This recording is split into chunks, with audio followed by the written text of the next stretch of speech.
اللہ تعالیٰ نے دریا کے کنارے بھیجی، فرماتے ہیں وہ تھی تو مچھلی پر پہاڑ جتنی تھی۔ بخاری میں لفظ ہیں، حضرت جابر ابن عبداللہ رضی اللہ تعالیٰ عنہ فرماتے ہیں 300 آدمی 18 دن تک اس مچھلی کو کھاتے رہے، مچھلی ختم ہی نہیں ہوئی۔ مچھلیاں نہیں، مچھلی کہتے ہیں 18 دن 300 بندہ کھاتا رہا، مچھلی ختم ہی نہیں ہوئی۔ اور فرماتے ہیں کہ اس کی ہڈی نکال کے، کانٹا کہیں گے آپ اپنی زبان میں، کہتے ہیں وہ نکال کے نا تو اس کو کھڑا کیا نا جب، تو اونٹ کجاوے سمیت اس کے بیچ سے گزر جاتا تھا، 2 اس کے کانٹے جوڑے۔ فرماتے ہیں وہ اس کا گوشت ہم کھاتے تھے اور اس کی چربی بطور تیل کے ہم جسموں پہ ملتے تھے، بیماروں کو اس سے سکون آتا تھا، تندرستی شفا ہوتی تھی۔ فرماتے ہیں ہم کھایا بھی ہم نے اور کچھ لے کے ہم مدینے بھی گئے، اور قربان جائیں نبی پاک نے بھی اس میں سے کھایا۔ ہم نے عرض کی حضور یہ معمہ کیا ہے، یہ ماجرا کیا ہے؟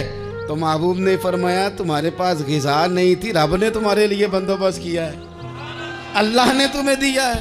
مکان شروع کر لیا ایک صاحب نے، وہ مکان بنانے لگے، آپ وہ حساب لگا رہے ہیں، کہتے ہیں میرے پاس اتنے پیسے ہیں، اتنے میں نے فلانے دوست سے کہنا ہے اس نے دے دینے، اتنے فلانے رشتہ دار سے کہنا ہے اس نے دے دینے، اتنے فلانے سے کہنا ہے اس نے دے دینے۔ یہ ساری کاپی بنا کے مکان شروع کر لیا۔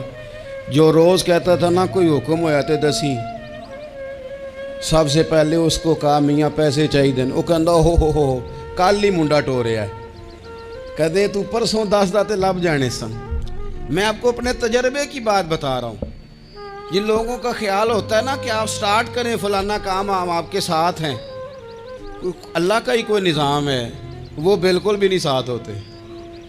لیکن ایسا نہیں ہے کہ کوئی ساتھ نہیں ہوتا، اللہ تعالیٰ بڑے اسباب پیدا کرتا ہے، وہاں سے دیتا ہے جہاں سے گمان بھی۔ ہمارا یہ ذہن بن جاتا ہے ہم ساری اپنے حساب سے چلتے ہیں، اتنے رشتہ داروں سے، اتنے، کون آپ کے ساتھ چلے گا؟ سوال ہی نہیں پیدا ہوتا۔ یہ سارے کام چھوڑ کے سب سے پہلے 2 رکعتیں پڑھو، اپنے رب کی بارگاہ میں، رسول کائنات کی بارگاہ میں گزارشات اور استغاثے پیش کرو، وہاں سے خیر طلب کرو۔ دنیا دار کیا دیں گے، کیا دے سکتے ہیں، کیا حیثیت ہوتی ہے کسی؟ اللہ کہتا ہے وہاں سے دوں گا۔ تو جو اللہ مال دے وہ لینا چاہیے کہ رشتہ داروں کا مال دیکھنا چاہیے؟ جو اللہ دے وہ لینا چاہیے کہ سیٹھوں نوابوں کی جیبیں دیکھنی چاہیے؟ جو اللہ دے وہ قبول کرنا چاہیے یا دیکھنا چاہیے کون سا آدمی کہاں پہنچ گیا؟ چھوڑو، اپنی مٹی پہ چلنے کا سلیقہ سیکھو۔ کسی کے سنگ مرمر پہ چلو گے تو پھسل جاؤ گے، پھسل جاؤ۔ اس پر ایک اور بات عرض کر دوں، صحیح بخاری سے، مسلم سے ایک اور بات۔ کچھ چیزیں ایسی ہیں جن سے اللہ کی مدد آتی ہے، مدد ملتی ہے۔ ایک چیز ان میں سے ایسی ہے جس سے بہت مدد نازل ہوتی ہے، وہ ہے کہ جب رب آپ کو دے نا تو پھر آپ بھی اس کے رستے میں دیں، پھر مدد آتی ہے، پھر اور آتا ہے۔ بخاری مسلم میں حدیث ہے، یہ زیادہ ہی توجہ طلب امر ہے، اس پر آپ غور کریں گے۔ حضرت ابو ہریرہ فرماتے ہیں کہ نبی پاک علیہ السلام نے فرمایا ایک شخص نے بادلوں کے اندر سے آواز سنی کہ فلاں آدمی کا کھیت اور باغ خشک ہو گیا ہے، وہاں برسو اور اس کے کھیت کو سیراب کرو۔ وہ بڑا حیران ہوا کہ بادل سے آواز آ رہی۔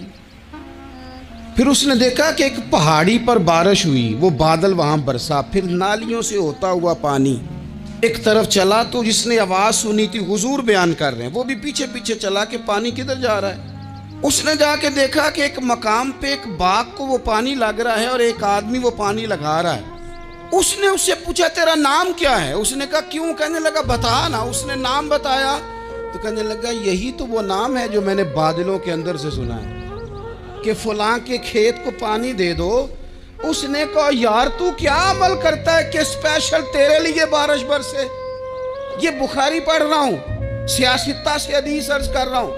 اس سے پوچھا تو کیا کام کرتا ہے کہ جناب اللہ تبارک و تعالیٰ کا حکم کرم آیا کہ خاص تیرے لیے پانی برسے اور تیرے کھیت کو سیراب کرے؟ تو اس نے کہا چھوٹا ذمہ دار ہوں، پر جب فصل اگتی ہے تو 3 حصے کرتا ہوں، ایک حصہ اپنے بال بچوں پہ بہن بھائیوں پہ خرچ کرتا ہوں، ایک حصہ پورا اور ایک حصہ دوبارہ کاشتکاری پہ لگاتا ہوں، اور تیسرا حصہ خالص میں نے مسکینوں یتیموں اور غریبوں کے لیے رکھا ہوا ہے۔ وہ جو تیسرا حصہ اللہ کرے آپ سمجھے، وہ رب کے بندوں پہ تیسرا حصہ خرچ کرتا ہے نا، تو کریم مالک نے فرمایا جہاں سے غریب کا حصہ جاتا ہے وہ کھیت خشک نہیں رہنا چاہیے، وہ جہاں سے مسکین روٹی کھاتے ہیں وہ خشک نہ رہے، جہاں سے یتیموں کو کچھ آتا ہے کہیں اس کی فصل رہ نہ جائے۔ میں اور آپ بھی اگر اپنے مال میں مسکینوں یتیموں غریبوں کے حصے رکھ لیں گے تو فصلیں خشک نہیں رہیں گی، ان کے اندر تازگی آئے گی، نور آئے گا، کرم آئے گا، خاص کر خدا کی رحمت برسے گی۔ مدد اللہ سے چاہیں، اپنی توجہات کا مرکز رب رسول کی ذات کو بنائیں، پھر آپ محسوس کریں گے کہ بڑی جلدی اللہ تعالیٰ کی مدد آنے لگی ہے۔ کبھی آپ صرف کہہ دیں نا میرا رب میرے ساتھ ہے، اس لفظ میں اتنی طاقت ہے کہ دشمن ویسے زیر ہو جاتا ہے۔ زندگی میں کسی سے بھی لڑائی ہو، اچھی طرح سوچ لیں کہ اللہ اس طرف ہے یا اس طرف ہے۔